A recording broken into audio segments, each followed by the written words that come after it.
प्रणाम, मैं तेजस्वी cosmic bread spiritual foundation से। तो हमारे इस चैनल में हम आज से एक नई शुरुआत कर रहे हैं ज्योतिष को जानने की। ज्योतिष जो है वो हमारे अंधकार में जीवन में एक प्रकाश की तरह, एक लाइट की तरह काम करता है। ज्योतिष का अर्थ ही होता है कि अंधकार में रास्ते में हमें रास्ता दिखाना, जो अंधकार में वातावरण है उसमें।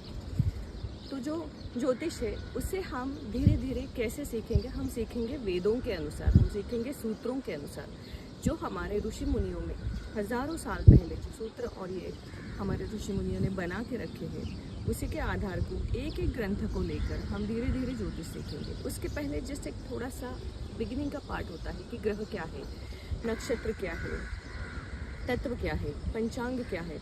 इस सभी को हम थोड़ा थोड़ा जानेंगे, ताकि क्या होगा कि हमें समझ में आएगा कि इसका जो परफेक्ट कॉम्बिनेशन है, उसके बाद हम जब कोई प्रेडिक्शन करते हैं तो वो हमें कैसे रास्ता दिखाता है और हमारे जीवन को कैसे आसान बनाता है। सबसे पहले हमें समझना है कि ज्योतिष यानी एस्ट्रोलॉजी ये एक प्रेडिक्टिव साइंस है या करेक्टिव साइंस है। मेरे जो गुरु है जिनसे मैंने सीखा है, उनके अनुसार और मेरे अनुसार भी ज्योतिष जो है वो करेक्टिव साइंस है। मतलब इसे जानने के बाद हम इसमें कुछ करेक्शंस कर सकते हैं।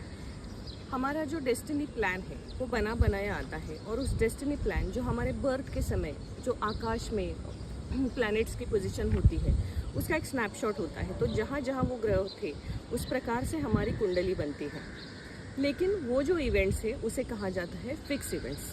जब हम कुंडली के 12 घरों को जानेंगे तब हम जानेंगे कि इस फिक्स कर्मा के अंदर हमें कहीं कहीं लिबर्टी दी जाती है कि हम सारा जीवन तो नहीं बदल सकते, लेकिन कुछ पार्ट ज़रूर अपने अनुकूल कर सकते हैं। तो इसे अपने अनुकूल कैसे करना है, यही हमारे इस जर्नी का उद्देश्य है। सबसे पहली बात है कि ज्योतिष किसने सीखना चाहिए।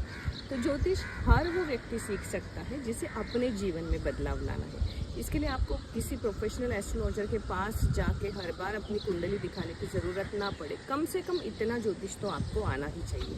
आपके घर के हर सदस्य को कम से कम अपनी कुंडली देखने जितना भविष्य आना चाहिए। यही मेरे इस चैनल का मूल उद्देश्य है।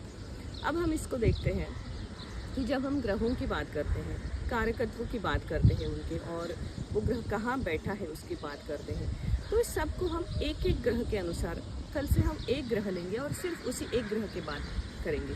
उसके बाद हम एक नक्षत्र लेंगे, सिर्फ उसी एक नक्षत्र की बात करेंगे, और इसे आसानी से जानने की जो है वो कोशिश करेंगे। ज्योतिष जो है या एस्ट्रोलॉजी जो है ये वातावरण से जुड़ा हुआ है। आयुर्वेद है वो वातावरण से जुड़ा हुआ है। वास्तु है वातावरण से जुड़ा हुआ है। निसर्ग से जुड़े हुए ये शास्त्र है, और ये सभी शास्त्र एक दूसरे से जुड़े हुए हैं। ये सभी शास्त्र तत्वों से जुड़े हुए हैं, पंचमहाभूतों से जुड़े हुए हैं। तो इसका एक सही मिलाप हम अपने लाइफ में करेंगे, और इस चैनल पे हम सिर्फ ज्योतिष की बात करेंगे।